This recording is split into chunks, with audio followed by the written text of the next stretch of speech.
had to double, and then for the end, they invited me, and it's like, I'm not ready. They're already set up. I did, yeah, no, I won't tell you about my English high school poetry writing. Yeah.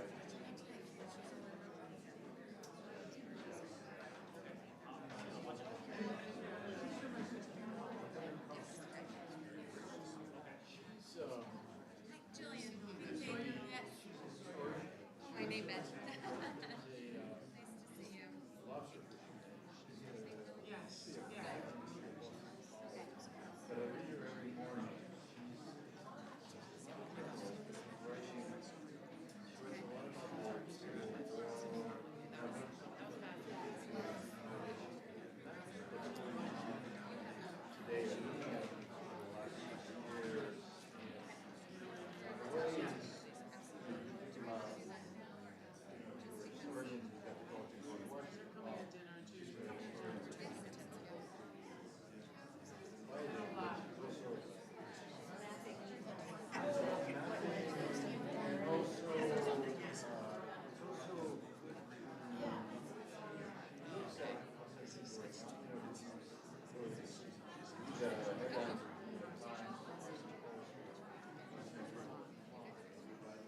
Good evening, everyone. It's so good to see everyone here and to see really this packed room.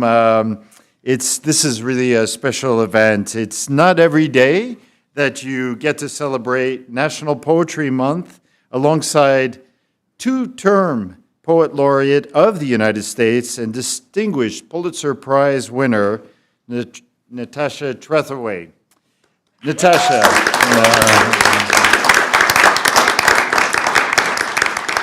Thank you so much for coming to the University of Rhode Island. It's really a privilege for us to have you here. A little bit about Natasha. She is author of 5 collections of poetry, including Monument, which is was long listed for the National Book Award, and Native Guard, winner of the Pulitzer Prize. She's a distinguished nonfiction writer and is on the Board of Trustees at Northwestern University. Natasha's work offers a lens through which we can examine profound issues of race, family legacy, and history in this country. There's themes of memory and the racial legacy of the United States, and Natasha shares both personal and universal truths and the lasting effects of the Civil War, segregation, and systematic racism. Her passion and unique perspective shines through in her writing, and we are really lucky to have her on campus tonight to share her work. It's especially important that we highlight such experiences, perspectives, and truth as we continue to construct a better and more equitable future for everyone. I want to say also a warm thank you to Professor Peter Covino for inviting Natasha to the university for tonight's reading. Thanks to the Arts and Sciences, our Dean, Jen Riley, the English Department, the Center for Humanities, and a warm thank you to the Priori family. John and Sheila, thank you very much for your generous support and sponsorship to make tonight's event possible. And now it's really my pleasure to welcome to the stage Jen Riley. Jen.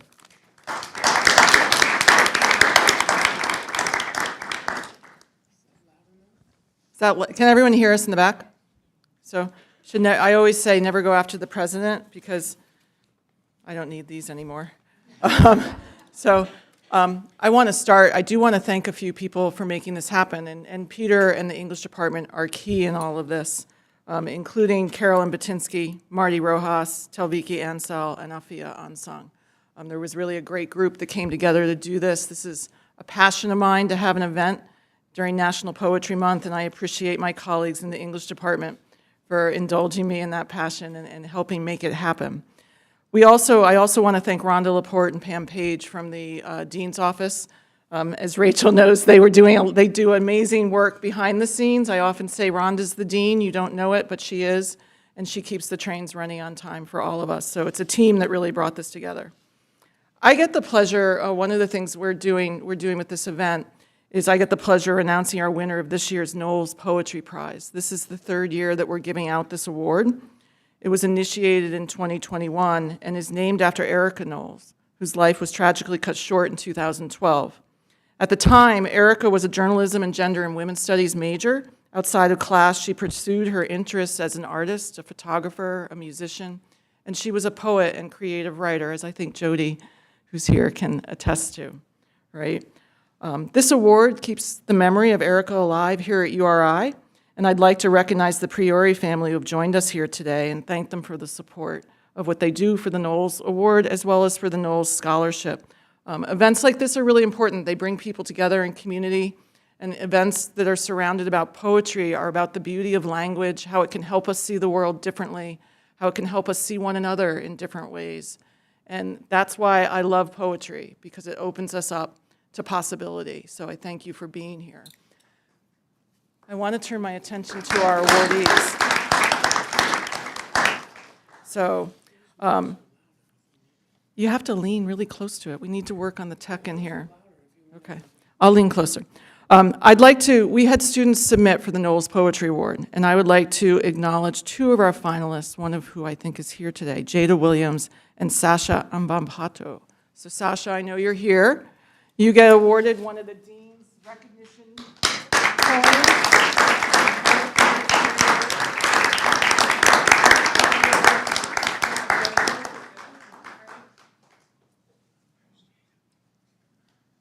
We have a tradition in the college with Dean's recognition coins that comes from an English major who is also in the military, and they're very cool. You want one? I have one. They're really neat. This year, the recipient of the Erica Knowles Poetry Prize is Kyle Gunning for his poem, Ars Nova. The selection committee offered this comment about his submission. The joy of language and word choice, the haunting return to the dog in Ars Nova, the sound and momentum, the breadth of references and influences, and the poem's ambitious forms create a feverish, epic sweep reminiscent of Frank Stanford's work. Kyle, please come forward.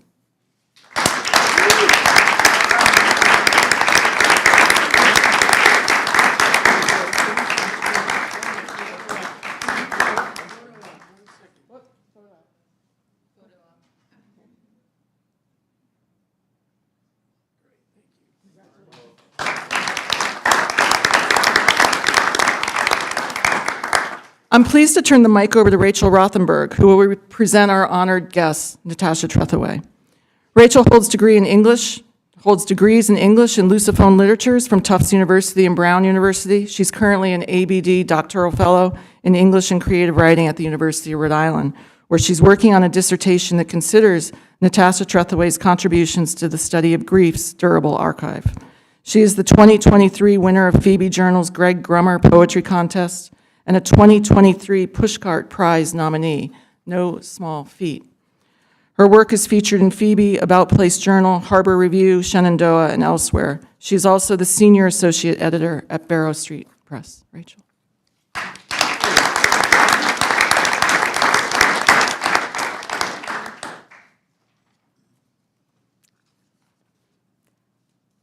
During her term as U.S. Poet Laureate, Natasha Trethewey drove 100 miles between Mississippi and Alabama as part of the annual Congressional Civil Rights Pilgrimage.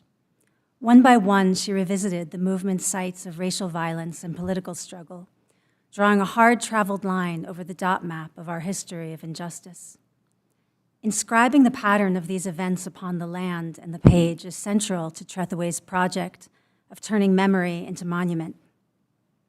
After her journey, she explained how the intersecting paths of Civil War history, civil rights history, and the incidents of her own birth have become, she said, the scaffolding of her poetics, how the commitment to social justice always undergirds her poems.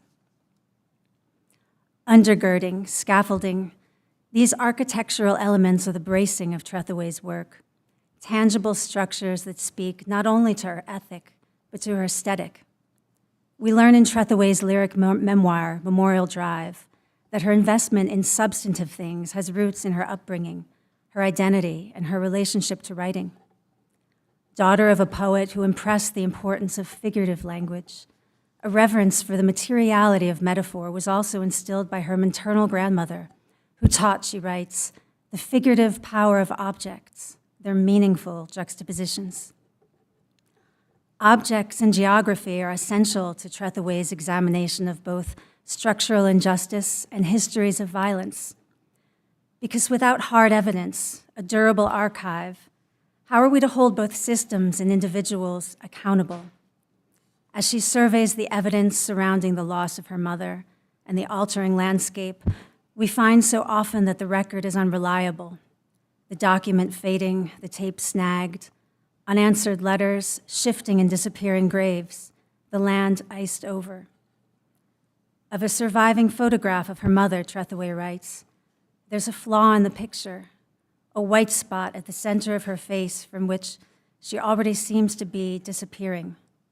Eventually, she'd be completely gone. I return to these lines from her sonnet in Native Guard, What is evidence? Not the tiny marker with its dates, her name, abstract as history, only the landscape of her body. Trethewey weighs the specificity of days against the abstraction of history, the fixed form of the sonnet against the contingencies of the flesh, the durability of bones against the way they settle each day, the way all things do. In Trethewey's poems, every memorial risks erasure, and loss might only be calculated in accumulated absences. Thus, she offers not just the monument, but the native geography it has subsumed. Not the photo, but the face fading in the frame. Not only the body, but its phantom weight on our backs. We learn that we are always negotiating the weight and the weightlessness of grief, the scaffold of our evidence and its certain deterioration. Even as we set out to inscribe our ghosts amid the dissolution of everything that says they lived.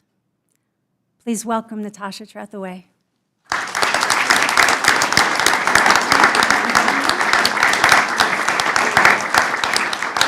Thank you, Rachel. That was really lovely. Thank you. And thank you all for being here. It is such a pleasure to be with you today. Growing up in the Deep South, I became aware at an early age the intersections and contentions between public history and collective memory on one hand, and personal and family and community memory and history on the other. A place with a fraught history, Mississippi was a landscape shaped by the ways that certain histories are buried, forgotten, erased, or misrepresented. And so in my work, I'm grounded in pushing back against official narratives and received knowledge. And a birth certificate is the first page of the official narrative of a life, which is why it's sort of strange that in mine, when it was filled out, whoever did it, the clerk, wrote race of mother, colored, race of father, Canadian.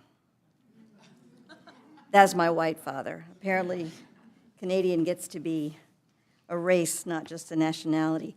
In his memorial to William Butler Yeats, W.H. Auden wrote, "Mad Ireland hurt you into poetry." Likewise, my Mississippi, with its brutal history of racial violence and oppression, inflicted my first wound.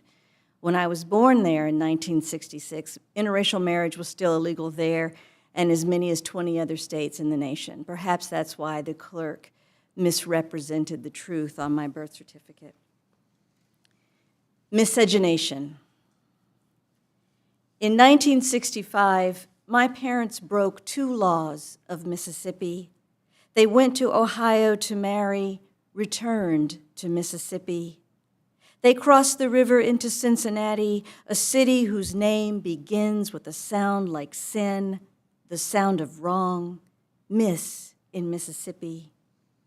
A year later, they moved to Canada, followed a route the same as slaves, the train slicing the white glaze of winter, leaving Mississippi. Faulkner's Joe Christmas was born in winter, like Jesus, given his name for the day he was left at the orphanage, his race unknown in Mississippi. My father was reading War and Peace when he gave me my name. I was born near Easter, 1966, in Mississippi. When I turned 33, my father said, "It's your Jesus year. You're the same age he was when he died." It was spring, the hills green in Mississippi. I know more than Joe Christmas did. Natasha is a Russian name, though I'm not. It means Christmas child, even in Mississippi.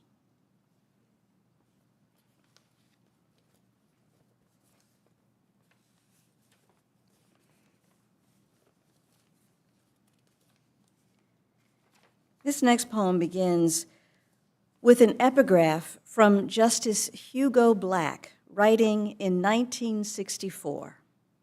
"No right is more precious in a free country than that of having a voice in the election of those who make the laws under which, as good citizens, we must live.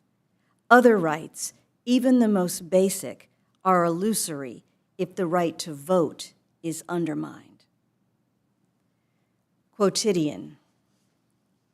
Sometimes she wrote about the weather, how hot it was, or yet another lightning storm gone as quick as it came. In the catalog of her days, a dress she was sewing, car trouble, payday, laced with declarations of love to the man who would become my father. Her body bright with desire, a threshold I would soon cross into being.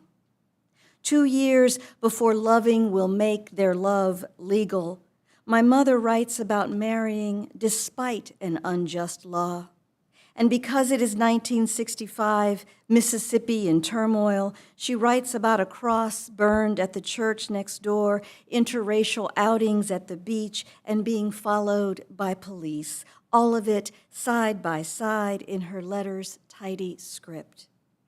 Reading them, I can't help thinking how ordinary it seems, injustice, mundane as a trip to the store for bread. And I know this is about what has always existed, side by side, in this country. That summer, my grandmother brought the movement home. It tells the story in pictures, and it is beautiful, my mother wrote, adding, I think you know the way I'm using the word.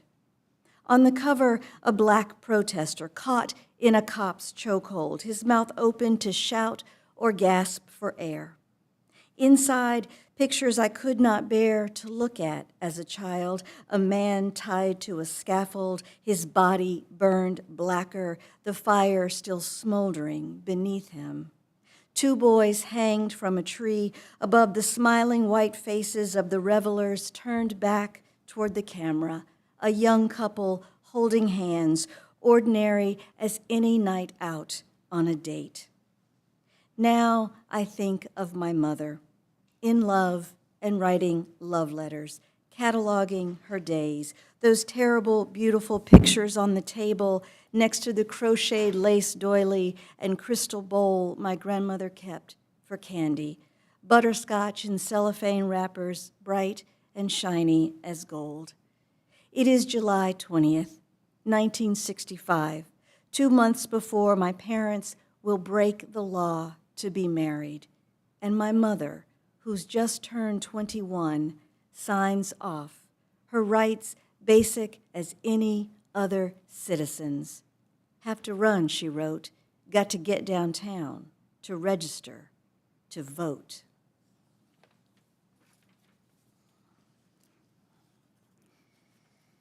At that time, just after my parents got married and had me, they were living briefly with my grandmother in her house across the street from the Mount Olive Baptist Church.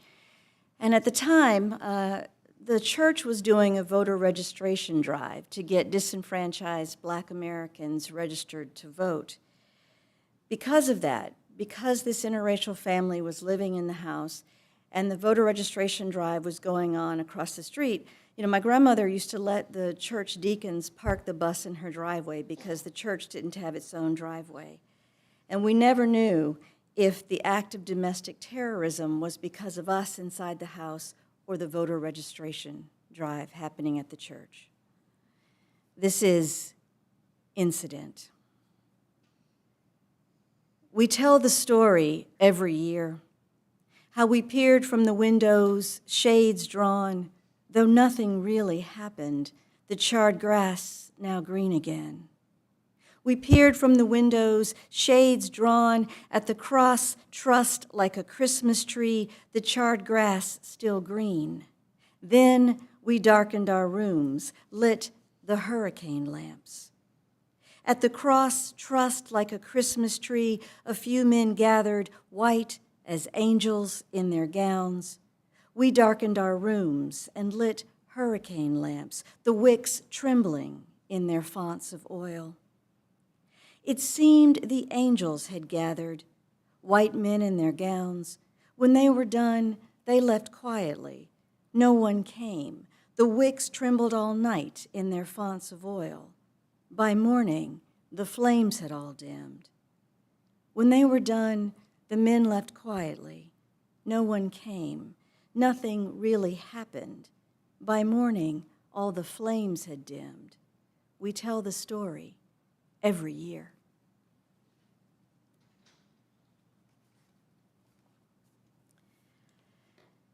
You know, when I first went to the Library of Congress when I was named Poet Laureate, I had to have a little bit of a briefing because my predecessor, Phil Levine, had gotten in trouble because he was interviewed by a newspaper, and he often spoke out about all things political. And he, in this interview, said that Congress was a den of vipers. And so you don't really want to upset Congress because, of course, Congress is in charge of the Library of Congress and the position of the Poet Laureate. So what they told me was that I could say anything I wanted to as long as I said it within the context of a poem. Now, so, I could stand, and give a reading while, Congress members were sort of, standing around with glasses of wine and hors d'oeuvres and, say things like, there's a lot of talk about voter fraud when we should be thinking about voter suppression, voter intimidation. And then I read a poem like the one I just read you, Incident, or like a few more you'll hear today. Southern Gothic. I have lain down into 1970, into the bed my parents will share for only a few more years. Early evening, they have not yet turned from each other in sleep, their bodies curved, parentheses framing the separate lives they'll wake to. Dreaming, I am again the child with too many questions, the endless why and why and why. My mother cannot answer, her mouth closed, a gesture toward her future, cold lips stitched shut. The lines in my young father's face deepen toward an expression of grief. I have come home from the schoolyard with the words that shadow us in this small southern town, peckerwood and nigger lover, half-breed and zebra, words that take shape outside us. We're huddled on the tiny island of bed, quiet in the language of blood, the house unsteady on its cinder block haunches, sinking deeper into the muck of ancestry. Oil lamps flicker around us, our shadows, dark glyphs on the wall, bigger and stranger than we are.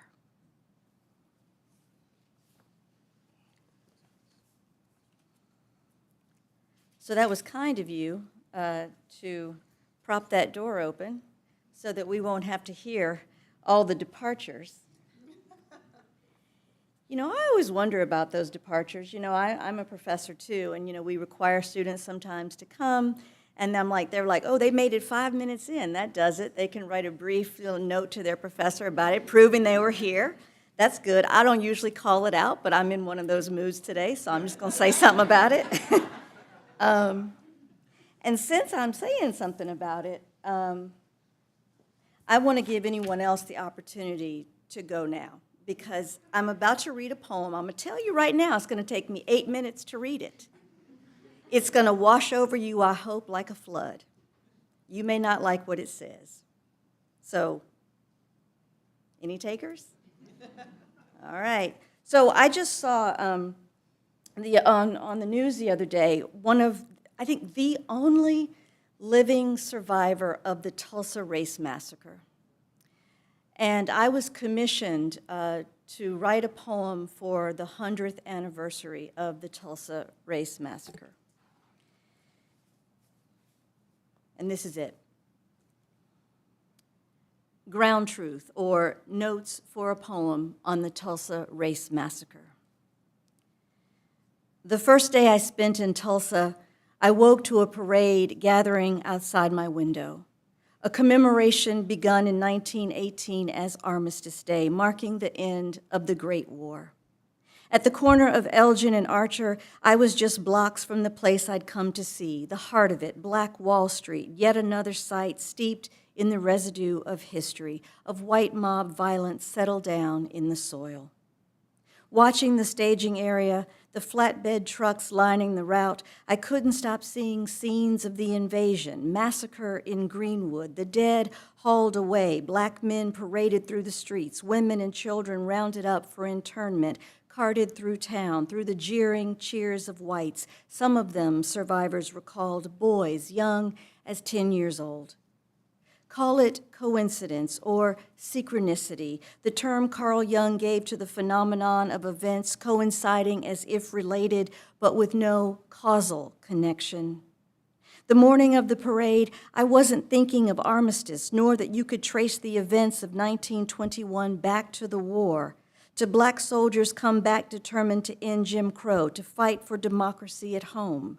I was thinking only of how many times I'd heard a similar story, the same equation, whites incited to violence by an accusation, false or not, a through line across time and space, as far north as Duluth, Minnesota, 1920, where a white mob abducted 3 black men from jail and hanged them from a lamppost, south to my home state, Mississippi, 1955, the seed barn where 2 white men tortured Emmett Till, a black child, for whistling at a white woman, the bridge over the Tallahatchie where they tied him with barbed wire to a fan, a bullet in his head, and dumped his body in the river.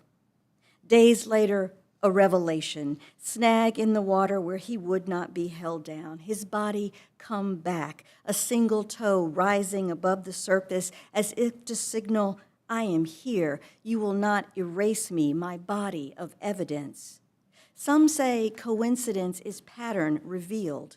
Decades before Till would become another item in our national ledger, citizens of Greenwood were reading the papers, watching the patterns emerge. White mob violence, lynching and Negro drives, blacks run out of town, their homes looted and burned. In Wilmington, North Carolina, 1898, Springfield, Illinois, 1908, Forsyth County, Georgia, 1912, East St. Louis, 1917, Chicago, 1919, item.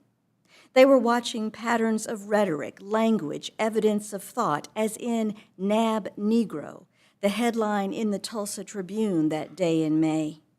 How not to read in it the syntax of the imperative, as in a thing still to be done, a call to action. One witness swore he saw the words lynch Negro that day in the paper, where there was only Nab Negro and a poem, Do It Now, about swatting flies. We must show no ruth or pity to the fly. In the country or the city, he must die. From this distance, I can still see the connections, the inference, like the rhyme I heard a white boy chant when we were children in school. Niggers and flies I do despise. Nab Negro, do it now. In Tulsa, on Veterans Day, a retired Army officer was talking unity, saying brothers and sisters, saying those who served can come together, show support, share commonalities, love each other. But I don't know. After January 6th, it's harder to believe those words. It took 120 years for Congress to pass an anti-lynching law named for Emmett Till. The year before he was murdered, Eisenhower changed Armistice Day to Veterans Day, a way to include more veterans, more wars. But I can't help thinking in metaphor, how it replaced a word that meant suspension of fighting, hostile behavior. That was 1954, the same year as the Brown decision, ending segregation, advancing civil rights, the kind of change in America that has always led to rage, recalcitrance. To send a message, new monuments to white supremacy went up around the country. A bronze Robert E. Lee in Montgomery, Alabama, a Robert E. Lee Elementary in Washington State, the Confederate battle flag raised again on the flagpole in Georgia, statues mustered as far north as Maine, as far west as Oregon. Continuity, too, is pattern. In Tulsa, there were nearly as many people at the parade as the mob that descended on Greenwood, and I can't help imagining the possibility of that much remembering, reckoning, armistice. Watching the news, I wondered how many of them, so close to the massacre, the ground on which they paraded, remembered it, or recalled the service of black soldiers in World War I, how one black unit, the 369th, spent more time at the front, suffered more casualties than any other American troops, how some black soldiers returned and were lynched in uniform, sometimes by white brothers because they were in uniform. Even now, they get lost in our national memory, the gaps and erasures, a whites-only version of a segregated war. Think of it, 1921. Those black veterans in uniform marching to the courthouse to prevent a lynching, uphold the rule of law, and the white mob they faced. I keep thinking how much it would matter if this history were part of our American curriculum, if every child learned it in school, all of it, despite feeling shame for the actions of people in the past, a feeling akin to empathy, a generous thought, my father always said, is the idea of justice taking root, a kind of redress, which is why I go back to one postcard of the burning, how the photographer must have shot from high above, a God's eye view, words forming in his mind as if he'd been deputized to write the scripture of this scene, a long road upon which a few people have gathered, perhaps to take a last look, smoke darkening the distant sky, and above them, in white, the words, "Ruining the Negro out of Tulsa." Coincidence, his misspelling, heavy with meaning for someone like me who can't help seeking it everywhere, a way to make order out of the chaos of this world. Ruining, word for making a song of lamentation, a poem of mourning, which is what this is. What I'm trying to say is that to understand America, I spent the day in Tulsa thinking about democracy, standing on Greenwood, sifting through the archives and watching from a distance the slow unearthing of history settle down in the soil, exhumation of the long buried in a mass grave at Oaklawn, evidence of the nearly erased rising now to the surface like a reckoning, a toehold on the truth.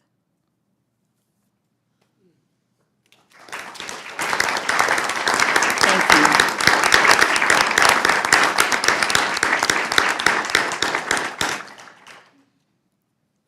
Now, see, that gentleman is waiting to go at this moment. We only lost one during the reading. All right. Yeah, it's a weird poem to read in the middle of something. You know, it feels like either the beginning or the end, but I think I have a few more poems to read to you. So let's stay in the same vein in a way, because, you know, I can't help myself, right? The miracle of the black leg is a 13th or 12th century miracle supposedly performed by the brothers Cosmas and Damien, who were the patron saints of medicine.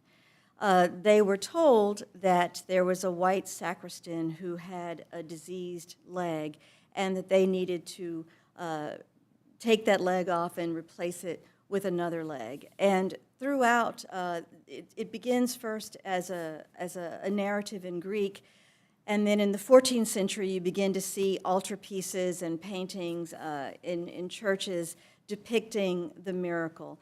And it changes a little bit over the years. Sometimes you see the saints with their corona performing this miracle transplant of a black leg onto the white sacristan's body with just their hands and angels looking on. Later on, you see them with medical instruments. You may see them robbing a grave to get that leg, and then finally take it from a live donor. It's imagery for me across centuries of looking at the ways that some lives seemed expendable and some lives seemed to matter more than others. Miracle of the black leg. Always the dark body hewn asunder.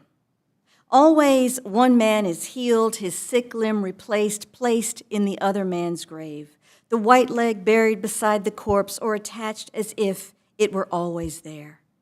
If not for the dark appendage, you might miss the story beneath this story. What remains each time the myth changes. How, in one version, the doctors harvest the leg from a man 4 days dead in his tomb at the church of a martyr. Or, in another, desecrate a body fresh in the graveyard at St. Peter in chains.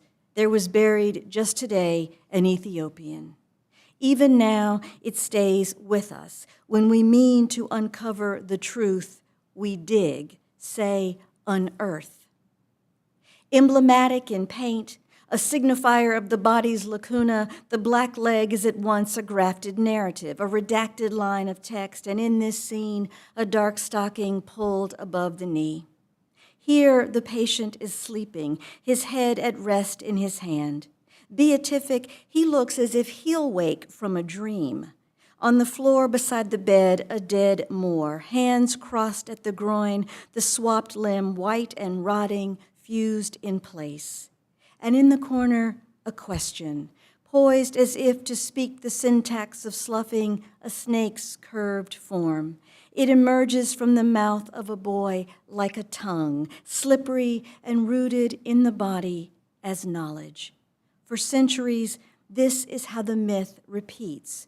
The miracle, in words or wood or paint, is a record of thought.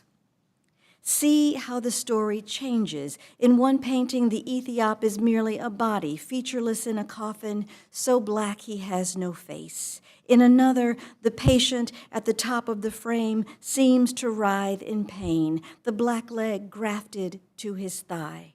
Below him, a mirror of suffering, the blackamoor, his body a fragment arched across the doctor's lap as if dying from his wound.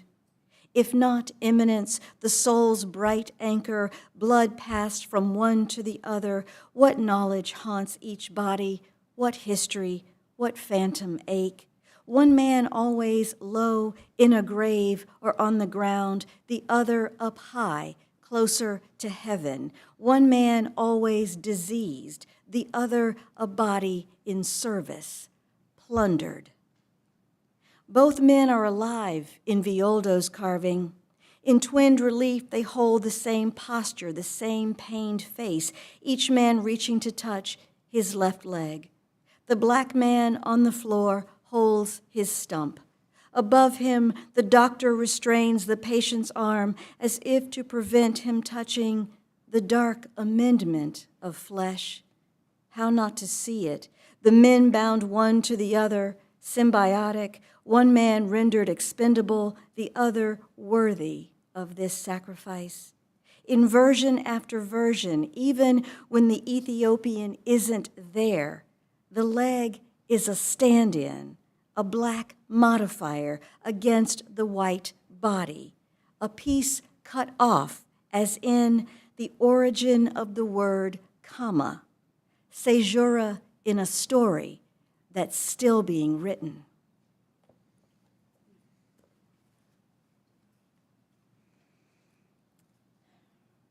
That comes from a book of mine called Thrall that I had to write in order to have a very difficult and intimate conversation with my father, who was also a poet, in the only language that he would really listen to, and that was the language of poetry.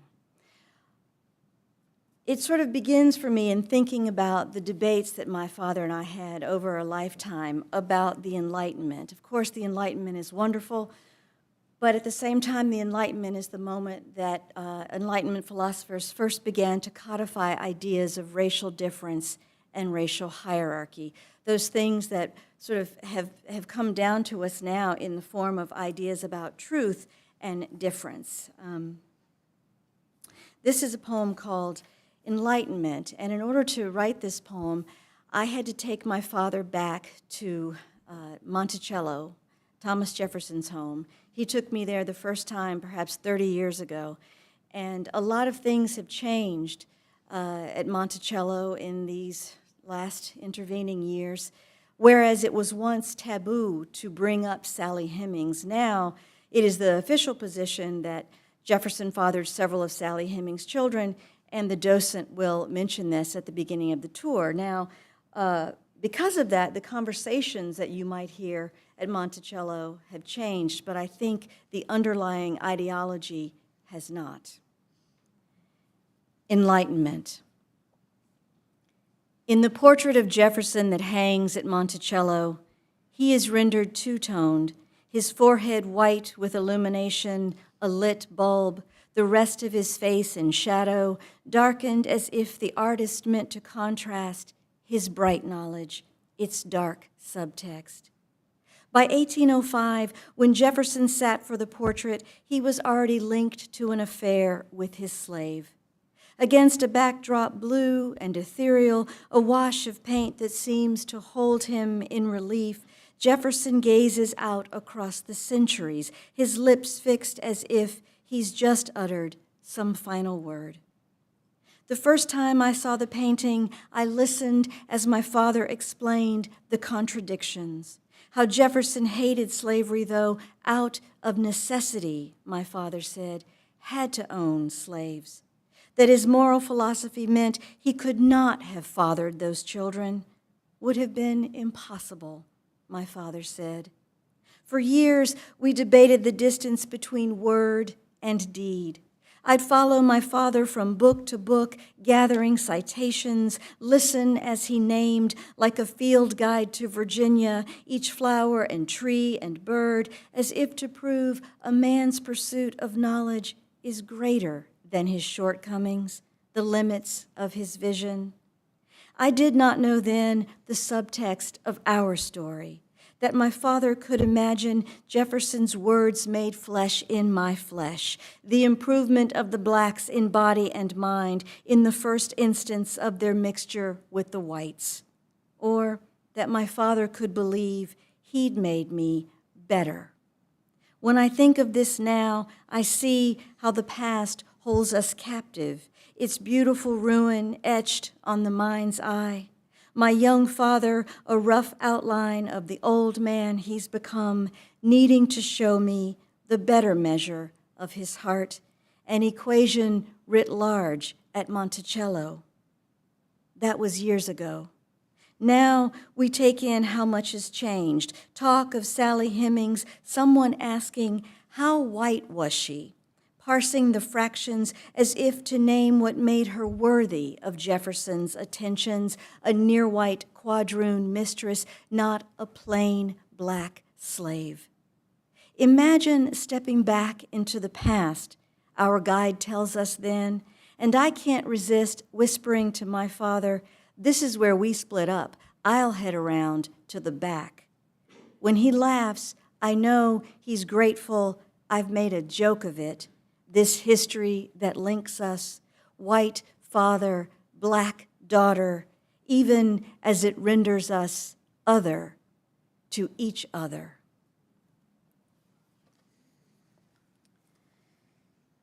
And I'm going to close, I'm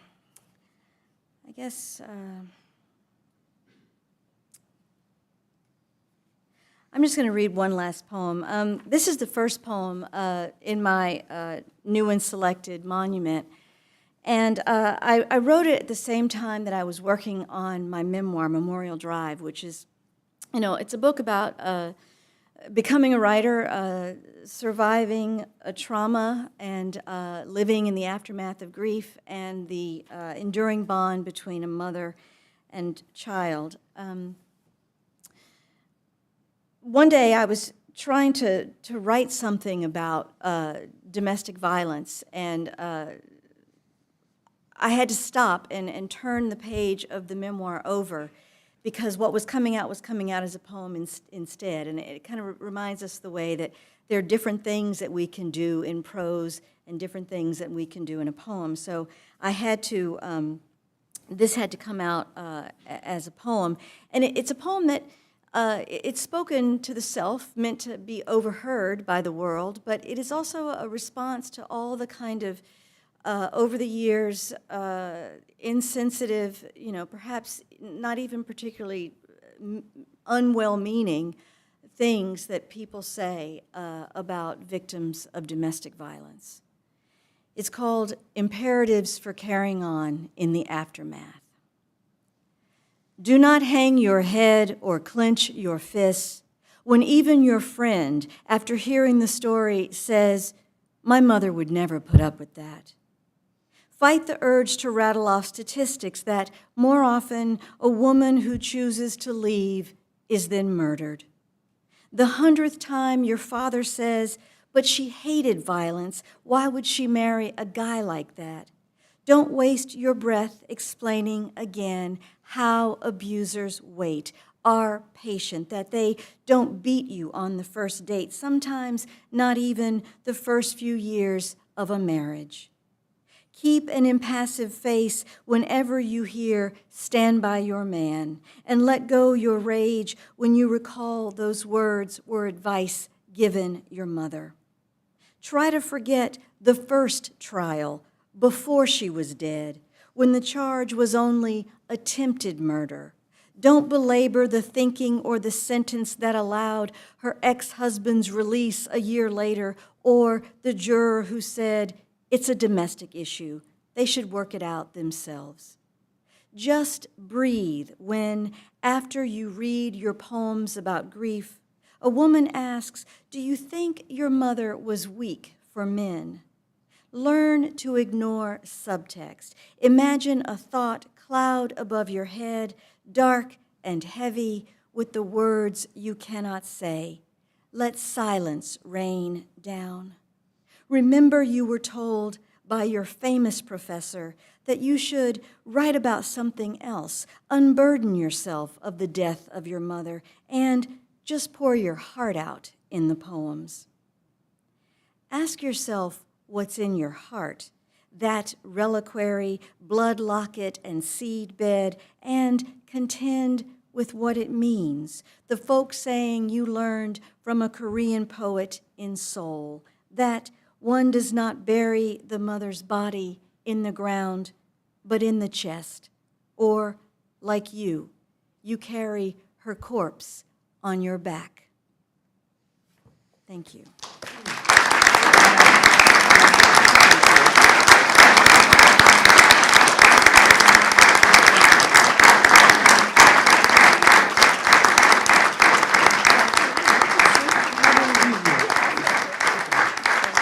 So we have time for, thank you so much, everybody, for being here, and thank you, Natasha. That was so beautiful and powerful. We have time for about a handful of questions, and there are 2 mics, so do not be shy.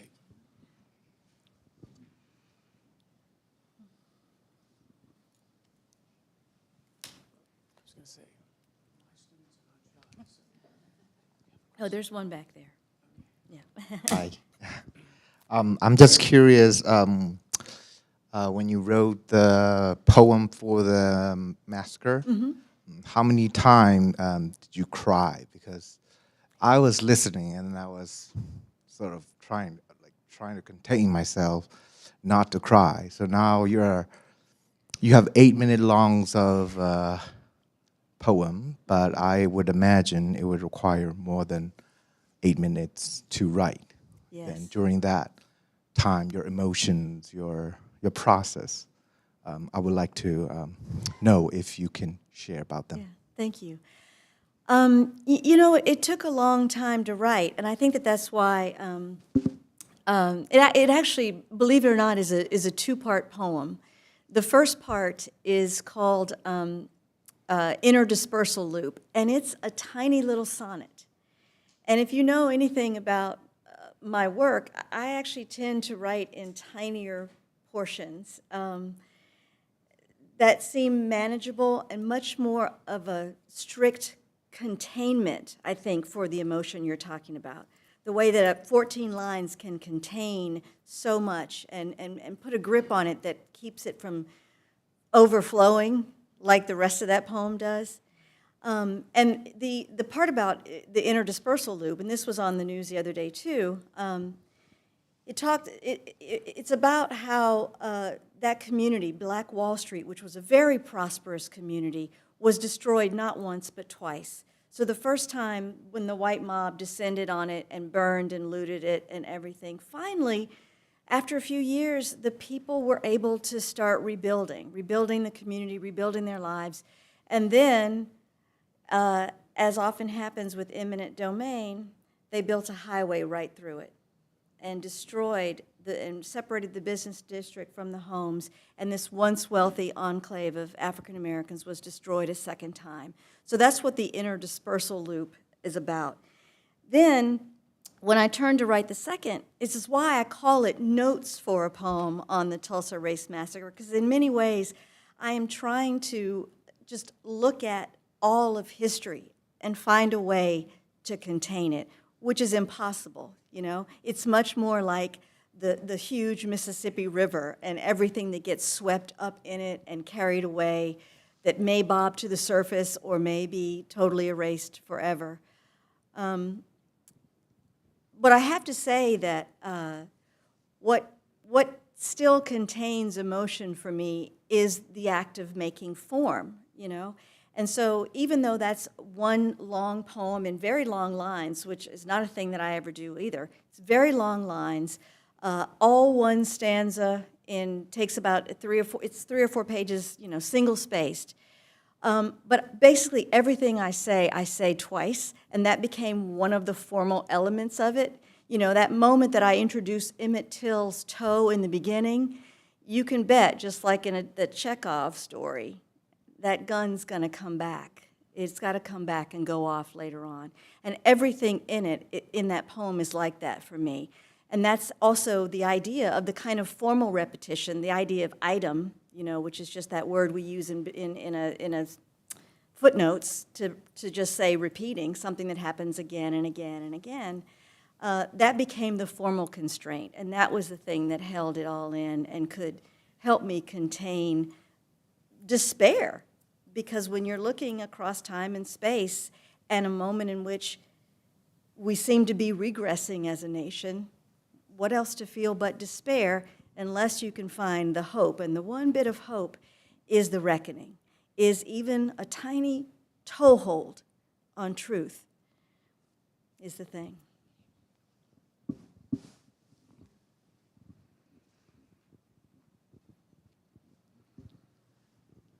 Thank you so much. I was wondering how things differ for you when you're working on very personal poems, such as a lot of the ones that deal with grief, and some of the ones that really try and explore someone else entirely, like some of the pieces in Ophelia. Okay, I'm sorry. I'm sort of confused about, or my mind wandered just for a moment. You mean sort of the difference for me in trying to say it again? I'm sorry. So is there a difference in your approach? Is one or more difficult if a poem is more personal for you and based on a memory, or if you're more exploring other people and other experiences? Oh. You know, I think that the difference for me, again, it goes back to form. You know, if I have found the right form, the right formal technique, that does become the container that makes contending with anything a lot easier. The best way for me to say that is that, you know, even in my memoir, the thing that I was really thinking about was the formal structure of that book, that it operates for me not unlike a long poem or a whole collection of poems. You know, there's this apocryphal story about, you know, Robert Frost calling an entire book of poems the 25th poem. And I sort of think of, whenever I'm writing something, everything is going toward, even if it's made up of parts, that 25th poem, that whole. And writing the memoir was like that. But if someone asked me a question about, I mean, you can ask me questions about domestic violence, about white supremacy, all that good stuff, and I'm ready to talk about it. But if someone asks me, what was your mother like? I can barely talk about it unless I go back to the formal constraints. As long as it's in the form, the made thing that I've created, I have done the thing that allows it to body forth from me, whether it is a very personal or a public history that I'm writing about.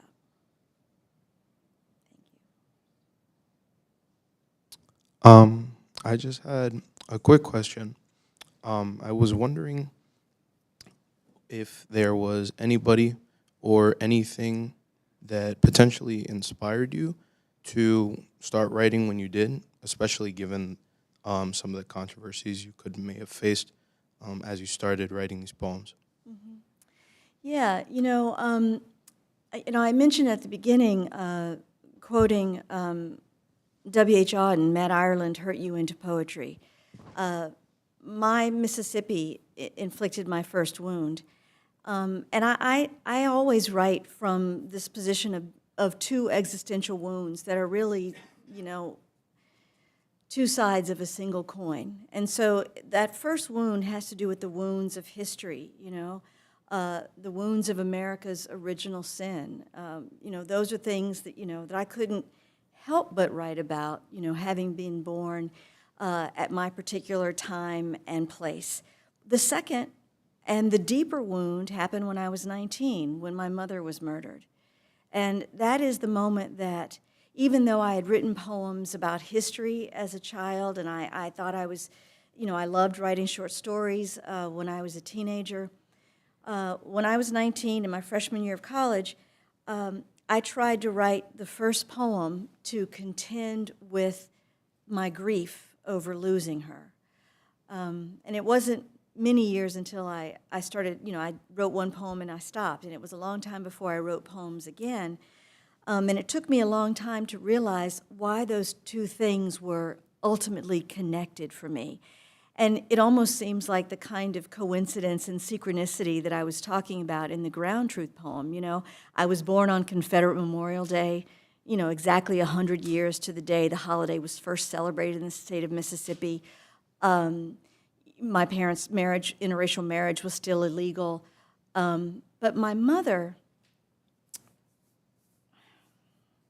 died in the shadow of Stone Mountain, the largest monument to the Confederacy.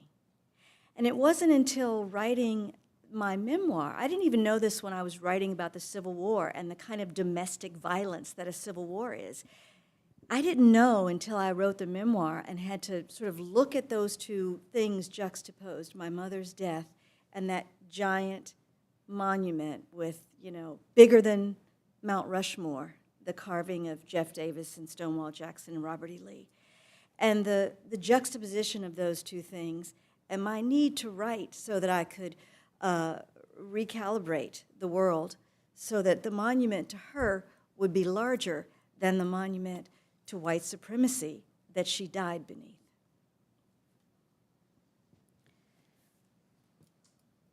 One last question? What do you think? That might be a good, there's one. Is this on? Sorry. I was curious if you have a certain environment now that you write in that sort of generates your poems, or is the form now that you've been writing for so long just kind of, you can sort of write anywhere as long as the form is correct? Or do you have a favorite chair or a favorite pen? Well, I wish I could, right now, if I can write anywhere, that would be great, because, time, you so much, you're doing so much that you lose time. But, what really helps me, I live really close to Lake Michigan in Evanston. I just a few blocks, and I walk on it every day. And I think that that's where sort of the prelude to writing happens, because I can look at the lake and it just expands the mind, and I can think, and the cadence of walking and breath, all of that. I start to write lines when I'm walking, and find ways to hold on to them, whether or not I say them into my phone or carry a notebook, so that I can then go and sit down at my desk. Yeah. Thank you. And thank you all for being here.